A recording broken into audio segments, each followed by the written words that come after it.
नमः शिवाय। शिव पुराण विद्येश्वर संहिता चौथा अध्याय। सनत कुमार व्यास संवाद। सूत जी कहते हैं, हे मुनियों, इस साधन का महात्म्य बताते समय मैं एक प्राचीन वृत्तांत का वर्णन करूंगा, जिसे आप ध्यानपूर्वक सुने। बहुत पहले की बात है।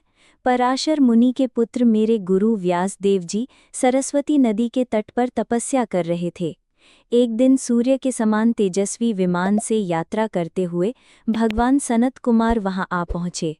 मेरे गुरु ध्यान में मग्न थे। जागने पर अपने सामने सनत कुमार जी को देखकर वे बड़ी तेजी से उठे और उनके चरणों का स्पर्श कर उन्हें आदरपूर्वक उचित आसन पर विराजमान किया। प्रसन्न होकर सनत कुमार जी गंभीर वाणी में बोले, मुनि, तुम सत्य का चिंतन करो। सत्य तत्व का चिंतन ही श्रेष्ठ प्राप्ति का मार्ग है।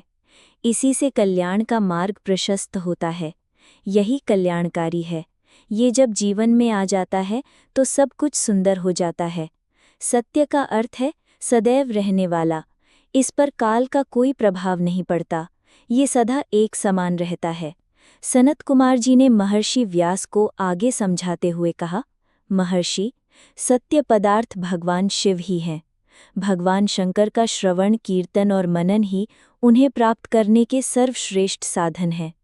पूर्व काल में मैं स्वयं अनेक साधनों के भ्रम में पड़ा घूमता रहा और तपस्या करता हुआ मंदराचल पर्वत पर जा पहुंचा। कुछ समय बाद महेश्वर शिव की आज्ञा से सबके साक्षी और शिवगणों के स्वामी नंदिकेश्वर वहां आए और स्नेहपूर्वक मोक्ष का साधन बताते हुए बोले कि भगवान शंकर का श्रवण, कीर्तन और मनन ही मोक्ष का स्रोत है। ये बात मुझे स्वयं देवादिदेव भगवान शिव ने बताई है। अतः तुम इन्हीं साधनों का अनुशीलन करो। व्यास जी से ऐसा कहकर अनुगामी गणों सहित सनत कुमार ब्रह्मधाम को चले गए। इस प्रकार इस उत्तम वृत्तांत का संक्षेप में मैंने वर्णन किया है। ऋषियों ने पूछा, सूत जी, आपने श्रवण, कीर्तन और मनन को मोक्ष का उपाय बताया है, किंतु जो मनुष्य इन तीनों साधनों में असमर्थ हो, वह मनुष्य कैसे मुक्त हो सकता है? किस कर्म के द्वारा बिना ज्ञान के ही मोक्ष प्राप्त किया जा सकता है? धन्यवाद।